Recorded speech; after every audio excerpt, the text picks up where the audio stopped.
Yes. And tell me who were the three men who won the individual top prizes that year. So that's Man of Steel, the Lance Todd Trophy, and the Harry Sunderland Trophy. Bonus points if you can tell me who the teams were in the Challenge Cup final and in the Grand Final.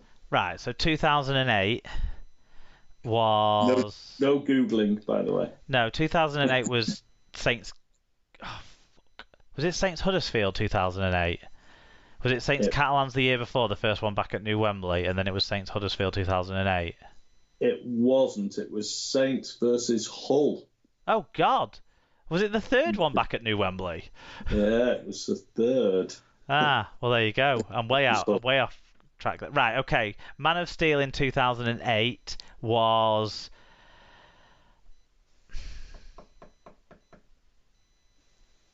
James Graham. It was James Graham. I was going to give you a clue. No, no need. God, it was James Graham. Lance Todd was probably, because he won a few of them, Sean Long, but I have a weird thing at the back of my mind saying it was James Roby, so I can't pick between the two. It wasn't Long. either. Wasn't either? It wasn't either of those. Price and Wellens, was that the year they shared it? It was Wello. Right. Which year did Price and Wellens share it then? It might have been that year actually. But right, I'm going to Google that because we've answered it, and if I got it, that was them sharing it, because that was my declared answer, by the way. No, you'd already given two bloody answers before, and no, that was right. me building up tension for the listeners. You're not having that one. That was the me. I tell you what, you can have it if you can tell me what the score was. Well. Oh, it was 2007 was the joint year, not 2008. There you go. It wasn't. It was Weller. Yeah. Right, so moving on. Harry Sunderland. I can't even remember. 2008 Grand Final would have been Leeds against Saints then, wouldn't it? It was always Leeds against Saints at that time. Right, so within that run of all those games against Saints, there was one year... Right, Diskin won it once, but I think that was their first one against Bradford. Lee Smith won it once, but I can't remember if that was 8 or 9, because which one was the one where Brent Webb was injured? AKA the one where there wasn't loads of forward passes, because that's all Brent Webb did. I'm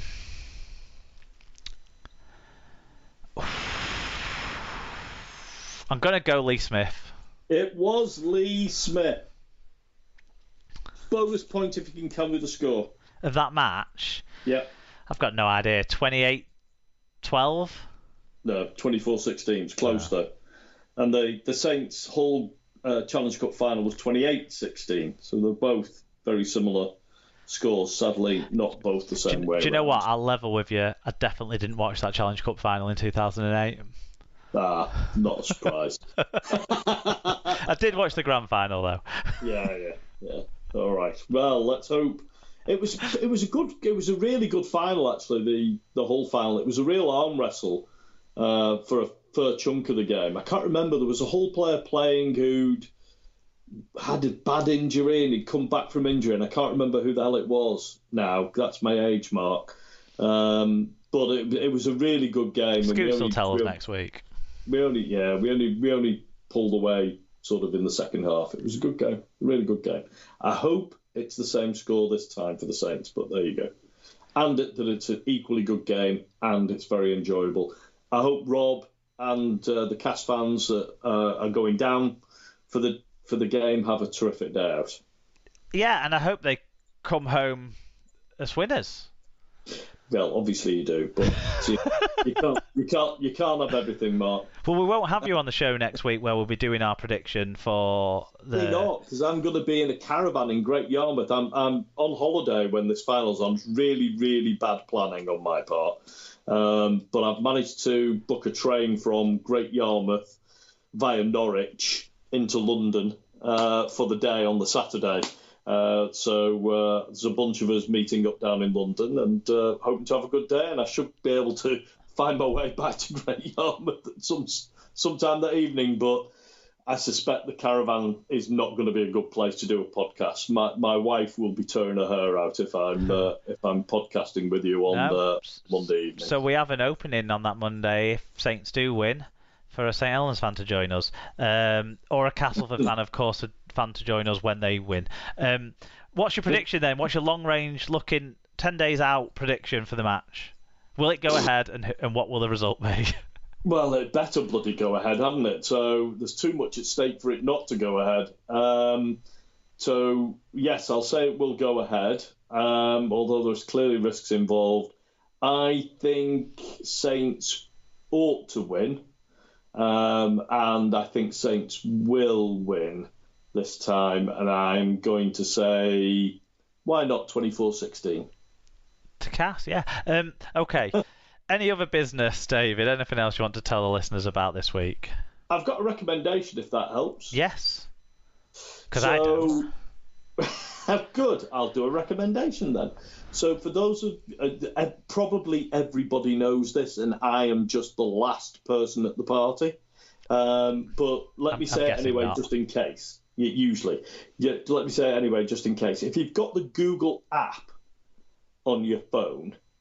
I've got an Android, I've got a Samsung. If you've got the Google app on your phone, if you're out walking like me, and I do a lot of, and you're constantly seeing flowers and plants and so on, you've no idea what they are, if you open the Google app, and then in the Ask Anything box, you click on the photo, and then take a photo of the plant, Google will tell you what the plant is. Yeah. It's brilliant. It is good. I use it in my garden when random things grow, because Emma. There you are. I love it.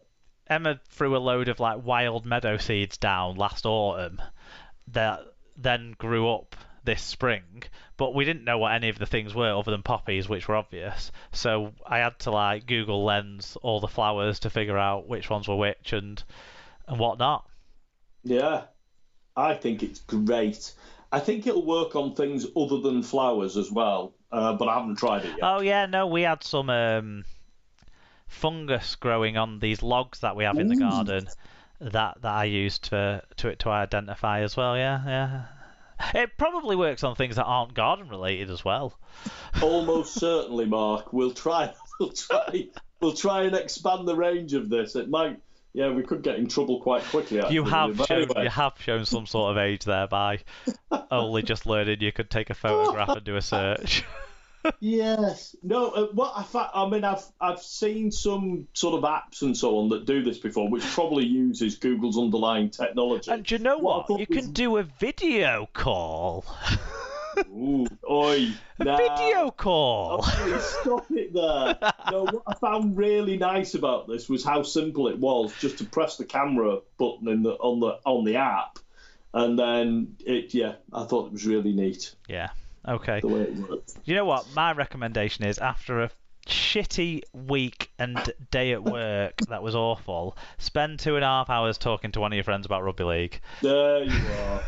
That's it. So I have that. Well, I've really enjoyed the call as well, Mark. I just want to give a shout out as well, if I can. It was my son's wedding, not this last weekend, but the weekend before, and we had it. They had it at a place called Owen's Wedding Barn, which was in Moberley, in Cheshire. And they did an absolutely fantastic job, and we had a fantastic time. So I'm sure they won't be listening to this podcast, but you never know. But they were magnificent. Owen's Wedding Barn in Moberley. You can go and stay there as a B&B as well, and I would thoroughly recommend it. Terrific place, and they did a brilliant job, and we had a lovely day. Moberley. I don't think I've ever been to Moberley. Oh. Well, you need to go to Moberley anyway, because it has officially got the best pub in the country. A place called the Church Inn. It it does show up as the Church Inn, like more than Mobley when you do a Google search for it. You definitely ought to go to that. You'll have to book in advance because it's a Michelin-starred pub, but it's really, really good.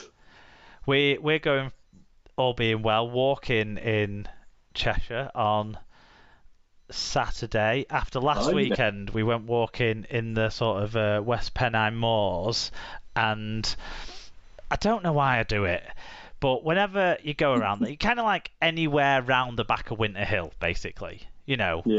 Anywhere around there. You go up from a reservoir, and then you're in a hill, and none of them have any paths.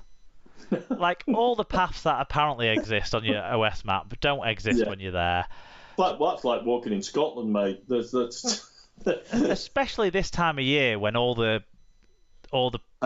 vegetation has got to knee and thigh high, and it was stinking down with rain for most of the day, wasn't it, as well, which didn't help when I was walking, trying to find paths, walking through very long plants and grass and stuff. My boots got absolutely sodden. So as an antidote to that, we're going to do a very simple walk, where we're going to walk along the River Weaver from the boat lift, the Anderson boat lift. We're going to walk along the river, then walk back along the canal, because you can't lose the paths there. You can't. Well, if you do, you're getting wet. Yeah. Well, and you're stupid. Although I felt stupid when I was lost up Darwin Moor on Saturday as well. But there you go. Yeah. There you go. Then we've got, of course, games of rugby league.